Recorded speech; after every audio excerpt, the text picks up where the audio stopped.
BPSC की तरफ से प्रेस कॉन्फ्रेंस की जा रही है, आपको सीधे लिए चलते हैं। आयोग के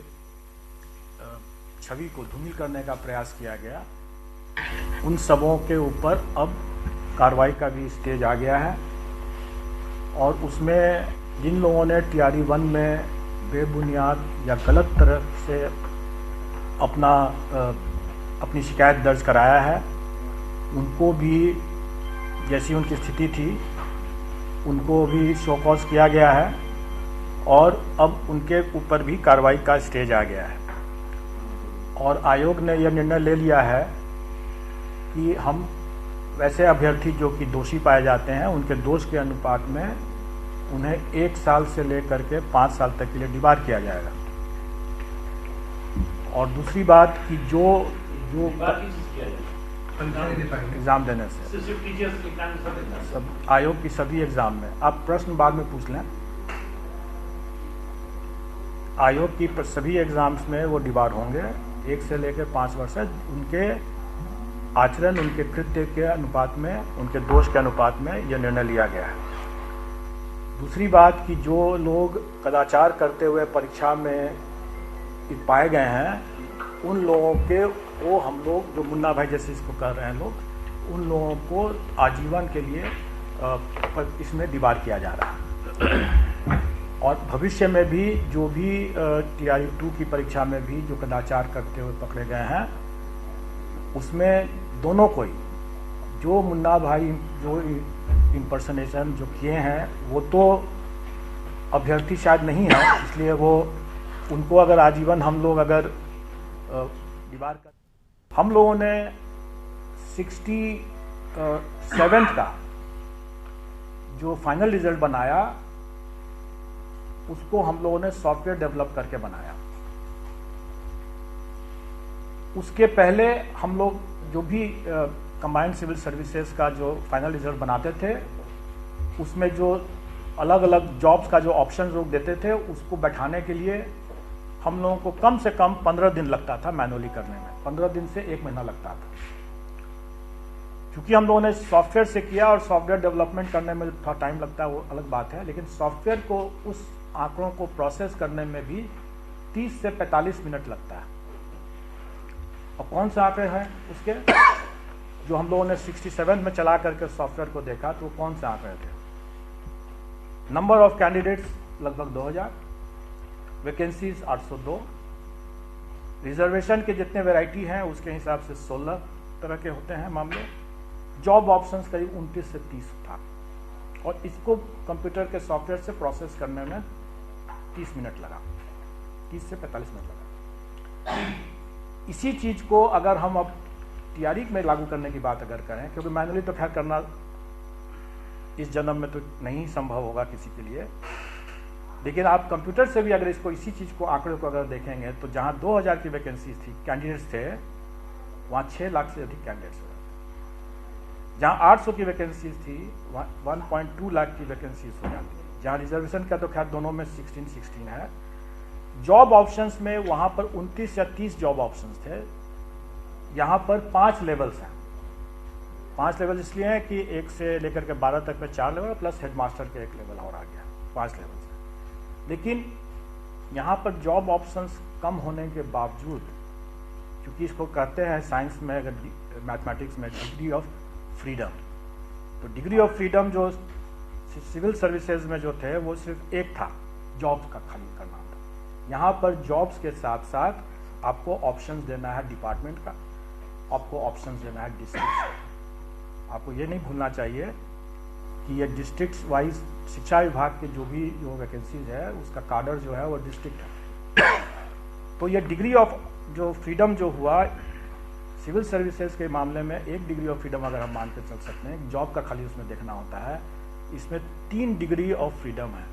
और ये तीनों डिग्री ऑफ फ्रीडम जो होते हैं वो अगर मैथमेटिक्स के जो लोग जानकार होंगे तो जानेंगे कि परम्यूटेशन कॉम्बिनेशन में कोई लीनियर स्केलिंग नहीं होता है, वो x to the power y हो जाता है। तो अब आप इसको कैलकुलेट करके देखेंगे तो मुझे तो लगता है कि शायद इसमें वर्षों लग जाएगा इसकी प्रोसेसिंग करते करते हम करेंगे। अगर हम सारे डिग्री ऑफ ऑप्शंस को अगर हम उसको दें, इंक्लूडिंग सब्जेक्ट्स, सब्जेक्ट तो खैर एक ही सब्जेक्ट कर रहा है, तो ये सारे डिग्रीज ऑफ ऑप्शंस अगर हम देंगे तो आज हमारे पास में पूरे दुनिया में भी जो कंप्यूटेशन फास्टेस्ट कंप्यूटर को भी लगाया जाएगा तो भी इसमें मेनी फोल्ड टाइम लगेगा, जो कि व्यवहारिक किसी भी हालत से व्यवहारिक नहीं होगा। तो हमारे पास दो ही समाधान है इसका, या तो हम डिग्री ऑफ फ्रीडम कम करें, मतलब कि हम उनको ऑप्शंस कम दें, हम डिस्ट्रिक्ट का ऑप्शंस न दें, डिपार्टमेंट का ऑप्शंस न दें, सीधा सीधी हम उसको सिर्फ लेवल का ऑप्शन दे करके हम निकाल दें, जब तब ये शायद कुछ संभव हो सकता है। लेकिन जैसा कि पिछले बार भी पीसी में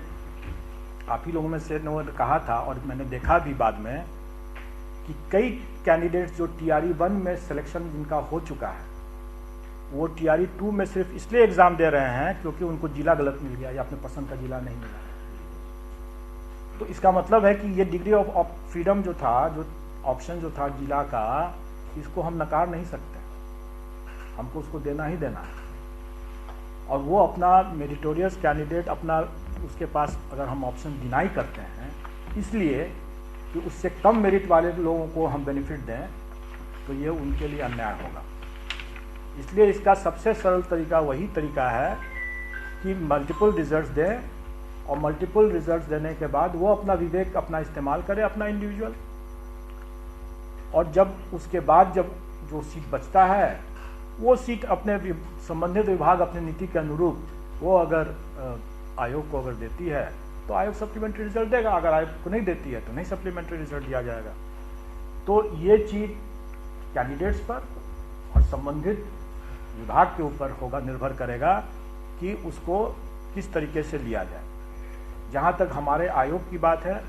आयोग कभी भी मेरिट के दरकिनार करते हुए कम मेरिट वाले के बेनिफिट में कोई निर्णय नहीं ले सकती है। इसलिए हम तो अगर देना है ये ऑप्शंस, तो हम अधिक मेरिट वाले का हम कोई भी डिग्री ऑफ फ्रीडम को कम नहीं करेंगे, उनके किसी भी ऑप्शंस पर हम कटौती नहीं करेंगे, और हम मल्टीपल रिजल्ट्स देंगे ही, और ये हमारी मजबूरी है, हमको देना ही है। सप्लीमेंट्री रिजल्ट से उसकी भरपाई होगी या नहीं होगी ये संबंधित विभाग के निर्णय पर होगा, और कैंडिडेट्स कौन से पद को खाली करेंगे, कौन से पद को नहीं खाली करेंगे, वो संबंधित कैंडिडेट्स के ऊपर भी निर्भर करेगा। एक और जानकारी दे दूं वैसे भी कि मेन रिजल्ट तो लोगों का अधिकार है, सप्लीमेंट्री रिजल्ट मांगना अधिकार नहीं है,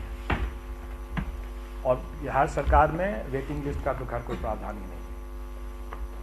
वैसे वेटिंग लिस्ट और सप्लीमेंट्री रिजल्ट में एक बहुत बड़ा अंतर है, लोगों को ये बात भूल जाते हैं। जब तक जॉब ऑफर नहीं दिया गया तब तक हमारे ही पास ही अधिकार है कि हम उसको परिवर्तित कर सकें, हम देख सकें कि डॉक्यूमेंट वेरिफिकेशन में जो छट गया है तो हम उसको हटा करके हम नया जॉब ऑफर लिस्ट, नया लिस्ट बना सकते हैं, और वो सप्लीमेंट्री रिजल्ट हुआ। एक बार जब जॉब ऑफर जब किसी को दे दिया गया तो वो चाहे ज्वाइन करे या न करे, वो पोस्ट कंज्यूम हो गया, एग्जॉस्ट हो गया, क्योंकि अब वो कैंडिडेट के ऊपर डिपेंड करता है कि वो ज्वाइन करेगा कि नहीं करेगा। वो अब आपके हाथ में नहीं रहा, वो कैंडिडेट के हाथ में चला गया, और इसी में जो वेटिंग लिस्ट बनता है वो वेटिंग लिस्ट का सरकार में प्रावधान नहीं है। इसलिए यहाँ तक हम लोगों ने अपनी बातों को स्पष्ट कर दिया कि इसमें मल्टीपल रिजल्ट्स दिया ही जाएगा, वो हमारी मजबूरी है, और सप्लीमेंट्री रिजल्ट बनेगा नहीं बनेगा ये संबंधित विभाग के निर्णय पर डिपेंड करेगा। और हम लोग 90 रिजल्ट्स जो बनाना है हमें, ये हम अपनी सारी प्रक्रिया का पालन करके ही बनाएंगे। अभी हमारे